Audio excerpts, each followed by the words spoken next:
Okay, so weight distribution week 3, we are looking at scarfold. So, why would I get into this scarfold position? Let's just say I'm in control 1, heavy as a whale, and Tyrone wins that underhook and I'm pressing.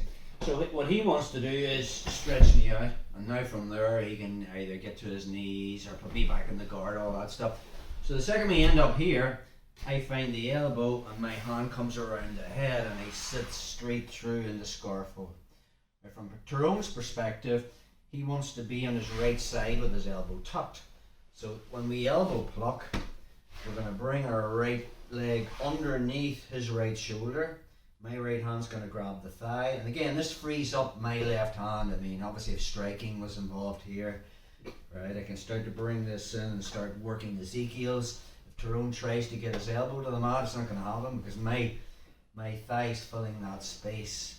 So just like super chill position or broken scarfold, the concepts we looked at, I don't want my hips on the mat, my knees are my mat on the mat, or my elbow on the mat. So from our position, all I'm going to do is just get all those things off the mat. Okay, Tyrone's carrying my weight, so that's the first concept we're thinking about. The second thing is, just like in super chill, I'm going to push with my legs nearly to the point where I've went too far and Tyrone's nearly going to bridge me and I'll lose the position. So I go to the point where I've just went too far, pushing with my legs. Then the third thing is I pull with my legs. So I'm trying to pull my butt back into the mat. Again, Tyrone's carrying my weight. I'll just put my hips on the mat for now. I want him to hold his breath. Okay. When you put massive pressure and weight on someone, their brain will tell them to hold their breath because they can't expand their lungs. Once you put weight on someone's chest, okay, they'll be holding their breath, and then when they try to breathe in again, they can't.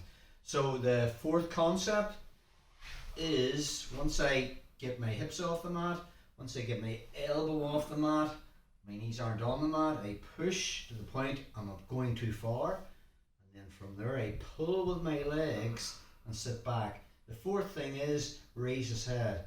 How do I do that? I don't want to be lifting with my arm. From there, I just point my right knee towards the ceiling.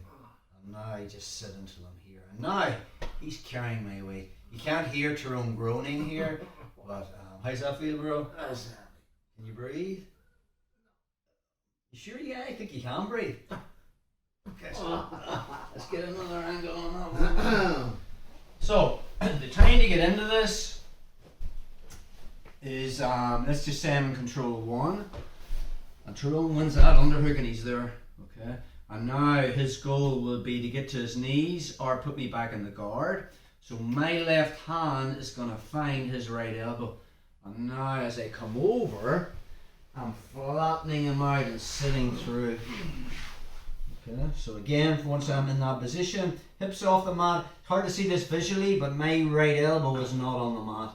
Okay, I push myself to the point where I'm nearly going to go too far, and then my legs pull me back as I raise Tyrone's head off the mat. And we end up in this this position here. And again, you know, Tyrone not breathing is a good submission.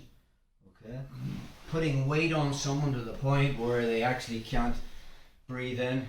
Okay, you put that much tension on their chest that when he tries to expand his lungs to breathe, it's very difficult. Which doesn't help when you're breathing heavy because you're on the bottom trying to escape. So that is weight distribution from scarfold.